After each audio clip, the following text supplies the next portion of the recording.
गुरु भक्त संदीपक। गोदावरी नदी के तट पर महात्मा वेद धर्म जी का आश्रम था।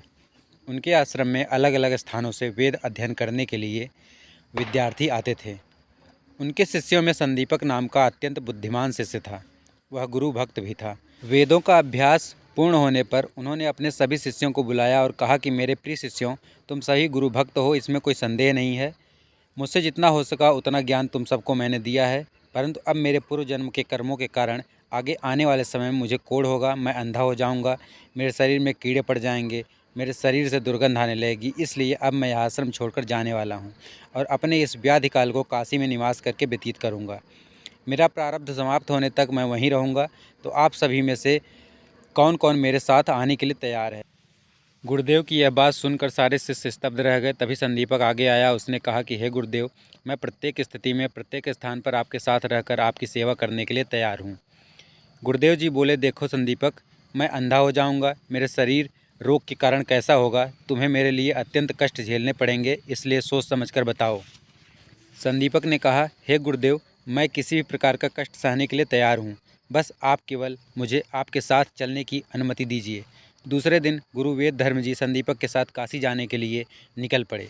काशी में कमलेश्वर नाम के स्थान पर वे दोनों रहने लगे। कुछ ही दिनों में गुरु वेद धर्म जी के पूरे शरीर पर कोढ़ उभर आया। उसमें पस पड़ने लगा और कीड़े भी पड़ गए। उनको आँखों से कुछ दिखाई नहीं देने लगा, अर्थात वह अंधे हो गए। उनका स्वभाव चिड़चिड़ा और विचित्र सा हो गया।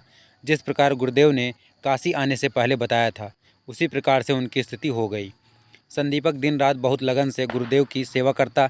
उनको स्नान करवाना, शरीर पर हुए जख्मों को साफ करना, उन पर औषधि लगाना, कपड़े पहनाना, भोजन करवाना, यह सब वह करता था। तब भी गुरुदेव जी सदैव उसी पर चिड़चिड़ करते रहते थे, परंतु संदीपक मन लगाकर उनकी सेवा करता रहता था। उनके मन में गुरुदेव जी के प्रति कोई भी कभी भी अनुचित प्रतिक्रिया नहीं आती थी। ये सारी सेवाएं करते करते संदीपक की सारी वासनाएं अर्थात इच्छाएं नष्ट हो गई। उनकी बुद्धि में एक अलौकिक ज्ञान का प्रकाश फैल गया। वह कहने लगा, अपने मनानुसार साधना करोगे तो कुछ भी हाथ नहीं लगेगा। गुरुदेव जी की बताई राह पर चलोगे तो जीवन में कहीं नहीं भटकोगे। इस प्रकार गुरुदेव जी की सेवा करते करते अनेक वर्ष बीत गए। संदीपक की गुरु सेवा देखकर प्रत्यक्ष भगवान से उनके सामने प्रकट हो गए। उन्होंने कहा, संदीपक, लोग काशी विश्वनाथ का दर्शन करने के लिए आते हैं, मैं तो स्वयं तुम्हारे पास बिना बुलाए आ गया हूँ। तुम अपने गुरु की सेवा अत्यंत श्रद्धा और भाव से करते हो। उन गुरु के हृदय में मैं सो अहम स्वरूप में निवास करता हूँ, अर्थात तुम्हारे द्वारा की गई प्रत्येक सेवा मुझ तक पहुँचती है।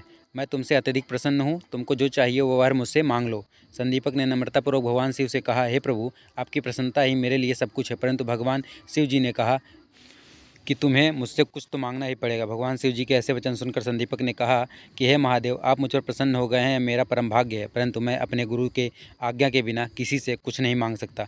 भगवान बोले, ठीक है, तुम अपने गुरु से पूछ कर आओ। संदीपक गुरुदेव जी के पास गया और उनसे बोला, हे गुरु जी, आपके कृपा से भगवान शंकर मुझ पर प्रसन्न होकर मुझे वर देना चाहते हैं।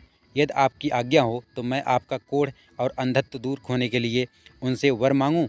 यह सुनकर गुरुदेव जी को बहुत गुस्सा आ गया और वह बोले, संदीपक, लगता है कि तुम मेरी सेवा करते करते उब गए हो और मेरी सेवा टालना चाहते हो।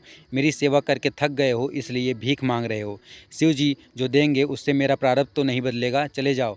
मैंने तो तुम्हें पहले ही मना किया था, परंतु तुम ही जिद करके मेरे साथ चले आए। चले जाओ। संदीपक दौड़ते हुए भगवान शिव जी के पास गया और उनसे बोला, हे भगवान, मुझे कुछ भी नहीं चाहिए। यह सुनकर भगवान शिव जी उस पर प्रसन्न हो गए, परंतु उनसे बोले, तुम अपने गुरु की इतनी सेवा करते हो, परंतु तुम्हारे गुरु जी तुम्हें ही इतना डांटते रहते हैं।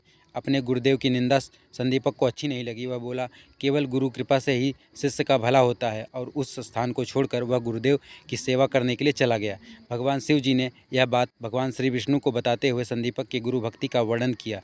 वह सुनकर भगवान श्री विष्णु ने भी संदीपक की परीक्षा ली और उससे वर मांगने के लिए कहा। संदीपक ने उनके चरण पकड़कर कहा, हे त्रिभुवन के अधिपति, गुरु कृपा से ही मुझे आपके दर्शन हुए हैं। गुरु चरणों में मेरी श्रद्धा सदैव बनी रहे और मुझसे उनकी अखंड सेवा होती रहे, यही वरदान मुझे दीजिए। श्री विष्णु ने प्रसन्न होकर उसे आशीर्वाद दिया।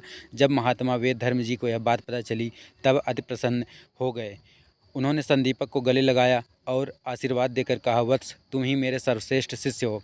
तुम्हें सारी सिद्धियां प्राप्त होंगी। रिद्धि सिद्धि तुम्हारे हृदय में निवास करेंगी। संदीपक ने कहा, गुरुवर, आपके चरणों में ही मेरी रिद्धि सिद्धि है।